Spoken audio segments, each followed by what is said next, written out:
airplane की air facilities सिनरगा तौबो ngaktanina masi government की करी policy program लेबी बगे observation खिदंग थमजगे सर अखोई सर आइना ngarang han newspaper कईगुम ता हिजे होगे बको थंबदी थंबियोबा सर आई मिनट मंगा फारोय sir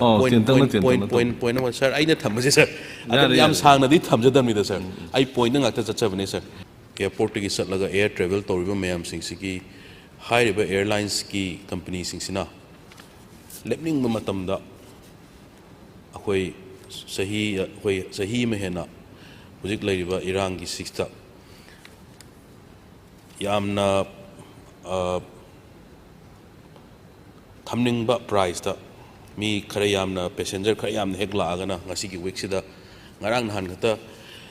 sidagi manipur to guwahati chatpasi apa lising ani hum piram je lising manga tara hekta semning mongte semba sir demand number 6 8 9 amasung 44 the honorable members sing Sri Surya Kumar Okram Sri K Ranjit Singh Sri K Megachandra Singh amasung Sri T.S. Lokeshwar Singh lagi kaching phangjai ahanbada honorable member Sri Surya Kumar Okram na raise to begin.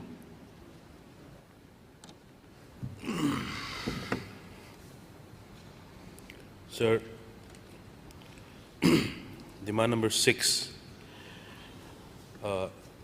transport kita sir, may noina concern live sir, ay mamang dasu toina pukatsabni sir. Hoy, maruina Manipur si, hoy ki lenga asin ang government sinasukan na hona birangani railway. Si mayam kanna honor su puzik pok yoksalakta adagi national highway ani si khoi kanna sir masi puzik lairi pa problem si mamangda mayam ama tanaba khanaba discussion debate mayam ama tawkhre masida lairi ba hindrances haiba tare jiri lomda laiba transporter mayam na thengnari ba adudagi khoi gi somna kanda dimapur romdagi laiba mayam na thengnari ba masida amuk lairiba crisis sina khoi valley the base tawba transporter singi gari chatpa yaba yadaba haibagi problem mayam su laikre sir masida sir aina thangkatchakiba point da sir khoi air travel tawba mayam singsi airport ki satlaga air travel tawriba mayam singsi ki hairiba airlines ki company singsina lepning ma matamda अखोई सही में है ना हुजिक लैरिबा Iran की सिक्सता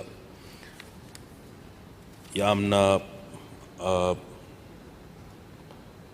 थमनिंगबा price ता मी खरे यामना passenger खरे यामना हेक लागाना ngasi की week sida ngarang nahan khata sidagi manipur to guwahati chatpasi apa lising ani hum piram je lising manga tara hekta semning mongte semba sir Delhi dagi chatpa to mafamda honorable leader of the house ngarang nahan thambirame exam thaba matamda NEET ki exam thaba hujikti amuk halae na koi manipur thaba yarane na nungaiba paum ju thambigre adu yadringai matamda di chhatra chhatri sing se sir ticket phangdana makha da chatlaga ayuk ungdin nungdang khangdana makha sida chatpai kamaina yagani somna khandagi makha da chatpa yadramne haiba sorry somna khandagi atopa state ta pairaga kamaina amukan connecting kamaina logone na yamna wana giba matam mamsu leiba sir aduna sir transport ki sida sir aina thamjaning basi khoi sigumba situation lakpa matam leiragadi khoi gi civil aviation ministry dagi ni khangde natraga leiba central kainosina central government na masida intervene tawbiu matam chan haiba tare khoi kaino pihoro maina hengkaning maman hengkap the base price ama maru aina layeng ma chatliba like the lyra sing mayam am wana mayum banan thamtoga sen purga chatliba mayam sing satra satri mayam sing upai laitadana chatpa mayam pekha thaba mayam sing sigi yenga sigumba circumstances mayam se lakpa matamda di sir akhoi base price amada tofum thokpra na manipur di maru oina akhoi sidagi kaino lerbisi akhoi gi airplane gi air facilities sinarga tawbu ngaktani na masi government ki kari policy program leibi bage laitragadi akhoi lairiba sida mayam law ma natragana policy ma semaga sigumba situation lakpa taragadi airlines na akoidagi khudong chaba hena lobuse lawdanaba kari policy program pakhat pibagadaba leibage haibadu matang sir ai thamjaningi ani subata sir demand number 37 sir sida ai katti thangachagi sir do observation kidang thamjage sir akhoi sir aina ngarang han Honorable member kaigum ta hije hoge boko thambadi thambiyo ba sir ai minute manga pharoi sir point number sir aina thambaje sir adam yam sangna di thamjadam ni sir ai point ngakta chachabane sir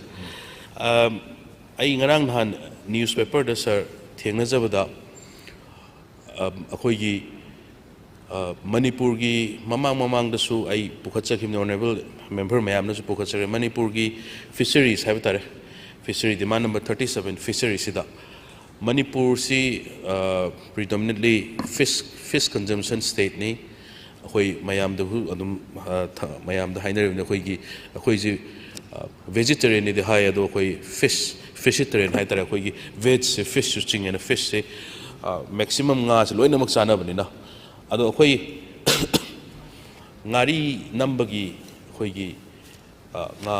different types of fish have nga macha sing se akhoi mapandagi pusalakpaje almost 180 crore gumba around 200 crore gumba gi nga si top state sing dagi leiraga pusal haibasa aduna masi akhoi mamang da government sinasu Manipur gi fish consumption sigi fish production sigi self sufficient oinaba policy program am pakhat ki na haiba sir do actual policy moina kamaina tawgadoge aina budget sida yengjaba matam da su sigumba policy si toraga akhoi gi fish production ji henkatlan bagi haiba tare state si sugyam na waraba matam sida financial constraint am leiro matam sida sir sidagi 200 crore hena state sidagi thoki bhai se adage plus aduna ngari sembagi nga phabo leibagi khatani ko aduna masi nga phabo si kamaina akoina kamaina yu oga kamaina akoi gi self sufficient oigadage have se masi expert sing mayam tanaraga akoi sir masi tawbada Manipur dagi chawrba amount ma drain toriba chatliba se sir masi gi policy ma government sina puthohaningi aduga akoi gi Manipur gi huji consume toriba nga haibtare self sufficient oinaba hundreds and hundreds of crores haitare almost 400-500 crores arang han gi ai gi kai gi article ma pajabadu da sir mani yoi more than 500 crores and 1000 crores and satkibagi leiraga Manipur gi huji leiba teno sida satkibagi lein hai sir masima policy ma aduga budget ta masida akoi kenom tang sir ai thamja haningi haiduna sir ai wafam anihum je pukachabani sir aduga aroiba point da sir all age pension si sir patam chana phangaktaba akhoi honorable member akhoi sil leiriba honorable member opposition do oro treasury bench to lebiriba mayam singsin hena ahalaman singje sir honorable speaker gi constituency su yawbirangani ahalaman singje sir mo matam chana akhoi gi pension si phangden he akhoi di si phangaga nongmagi cha thakpa nongmagi kanomta chaba chai su mayam dagi haibu kai ahan oisala amnina anouba hapkadaba mayam singsi sir huzik phoksi sir 2018-19 dagi sir anouba hapkadawsi sir anouba hapasi amata udaba sir masima government gi kari awatpadagi no kari laibagi no haibu mutang thambinaba adu huzik pokta pending all expension state ki bu oiro central ki scheme bu oiro kayam leibuge haibu mutang sir concerned minister na masim tang thambi ba yagadra haina sir ai thangatchabani honorable speaker na matang khra pibi dam tai thangatchari sir thank you